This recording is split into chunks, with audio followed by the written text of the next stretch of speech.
Welcome into Pub Politics. Rick Garney here. Welcome back, Wes Donahue from your China trip. Thanks, sir. How was it? Everything go okay? I just ate a lot of Chinese food. It was great. Right. Okay. Phil Bailey, who has been here working hard the past couple of weeks. Absolutely. He's a hard-working man. All right, before we get into the politics of the week, something interesting happened. Indirectly, Pub Politics got a little bit of national pub. We did. National television, so to speak, on one of the networks. Let's just go ahead and play the clip, and then we'll talk about it afterwards. But our winner, Leslie Donahue, political strategist for the South Carolina State Senate Republican Caucus, and racist. The Associated Press put out a story yesterday about the new voter ID law there that would have the worst impact on black voters and address the virtually non-existent problem of people voting who should not.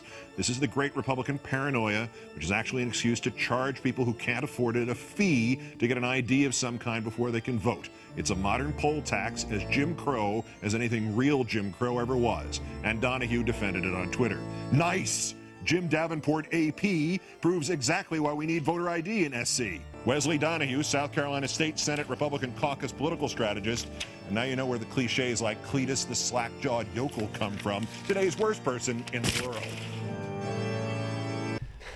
All right, you know, I'm going to be honest with you. I know that Keith Olbermann's show is now on its current TV, which is the Al Gore-run network. That's right. And a lot of people may not know where it is on the cable system, but it's the show Olbermann used to do on MSNBC, now does it there. I'm pretty sure we get more viewers on the internet with Pub Politics than we do now, or Keith Olbermann does on Current, by the way. How do you feel about that whole turn of events, Wes? I mean, this is a man who got fired from MSNBC for being a liar, for being a scumbag. This guy took one tweet out of about 8 and tried to make me look like a racist bigot, which I think even the most hardcore liberals would agree that I'm not.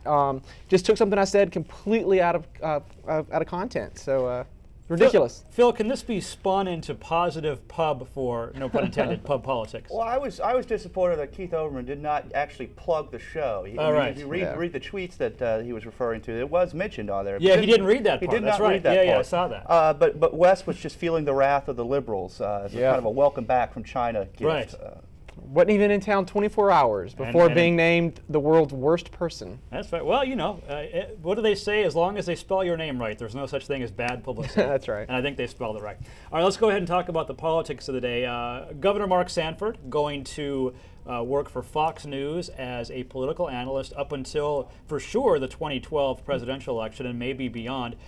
A good move for the governor, Wes? You said in the past that a lot of people in South Carolina just want him to go away. Yeah, well, speaking of the worst person in the world, I think that award really should go to Governor Mark Sanford. I mean, I think this is proven. All you got to do is become governor, cheat on your wife, leave your kids at home.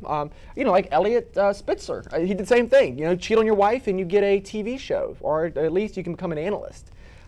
So I guess that is the pathway to prosperity in this country. Phil, what can Governor Sanford offer in the way of political analysis to any network? Don't do as I do is really the only thing that Mark Sanford has any credibility to say. Got to give him some credit. Those positions do tend to pay well, and he's making some money now.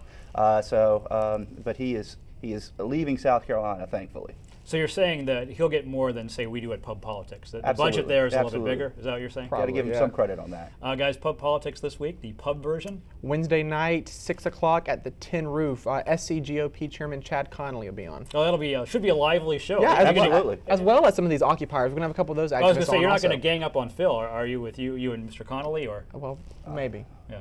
Probably some elbows, maybe. Okay, all right, and it's pubpoliticslive.com. Yes, sir. Wes, welcome back. Thank you. I don't think you're the worst person in the world. Well, thank you. That's way. nice. Phil, we'll see you next week as well. Thanks, guys. Back to you.